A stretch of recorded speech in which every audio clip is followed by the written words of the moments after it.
Hola, no te quiero hacer perder mucho el tiempo, así que voy directa al grano.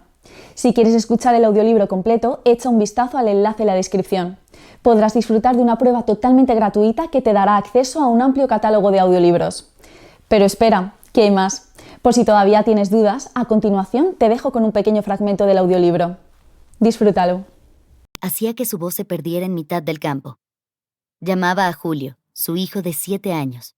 Subió a un montículo para comprobar si desde allí podía verlo. 3 de sus cabras pastaban cerca del borde de la colina. Junto a ellas, justo donde acababa el pasto y comenzaba la roca salina del mar, en un pequeño hueco permanecía Julio inmóvil y con la mirada perdida. ¡Julio! Pero el niño parecía estar en algún otro lugar. ¡Julio! ¿No escuchas mis gritos? Julio se sobresaltó y miró a su madre asustado. Llevo un rato buscándote. ¿Qué haces aquí? Nada. María miró a su hijo con interés. Había muchos otros niños en el pueblo, pero Julio no solía pasar mucho tiempo con ellos, y las pocas veces que lo hacía, volvía apedreado. Los juegos de Julio eran muy distintos a los del resto. A él le bastaba con apartarse a un lugar tranquilo y permanecer allí quieto, con aquella mirada perdida que su madre había visto demasiadas veces, sin oír y casi sin ver lo que pudiera pasar por delante. Daba igual que lo llamara a gritos. Julio no respondía hasta que ella se situaba a su lado, y entonces él parecía despertar de un sueño. El niño miraba al mar. María se sentó junto a él. Le preocupaba el carácter diferente de su hijo. No tenía amigos y ningún interés por aprender un oficio. Algunos vecinos del pueblo habían hablado con María para tomar al niño como aprendiz de diferentes trabajos. Pero el chico ni siquiera era capaz de acabar una jornada.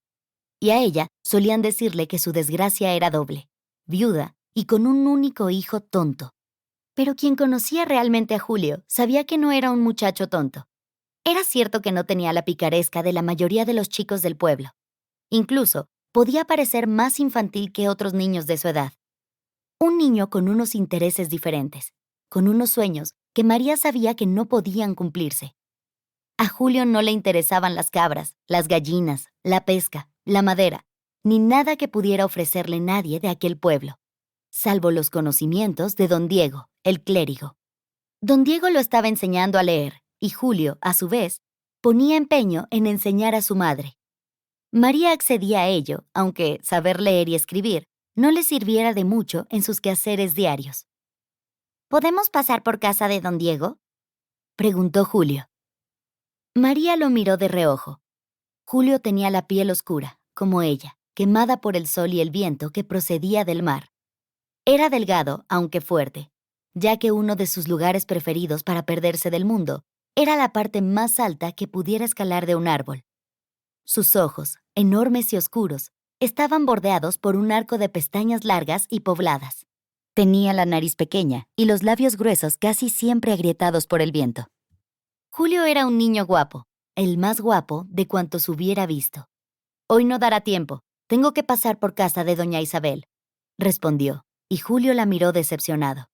La sensibilidad que solía mostrar el pequeño con todo lo que lo rodeaba despertaba en ella un sentido maternal profundo.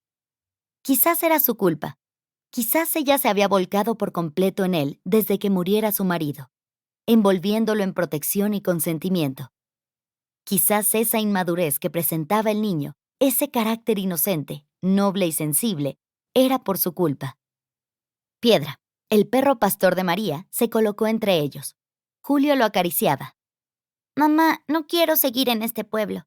Don Diego dice que si vamos a Sevilla...» «Ya te he dicho que no podemos, Julio». «Pero tú tienes familia allí». «Te he dicho que no». María había nacido en Sevilla, pero a la edad de 15 años conoció a un cabrero de la costa de Cádiz, se casó con él y se mudó a Zahara de los Atunes, donde ahora vivían. Julio nació allí, y a los 2 años su marido murió. En un principio pensó volver a Sevilla, pero su madre acababa de morir. Solo quedaba allí una de sus hermanas, Ana, que no era precisamente con la que mejor relación tenía.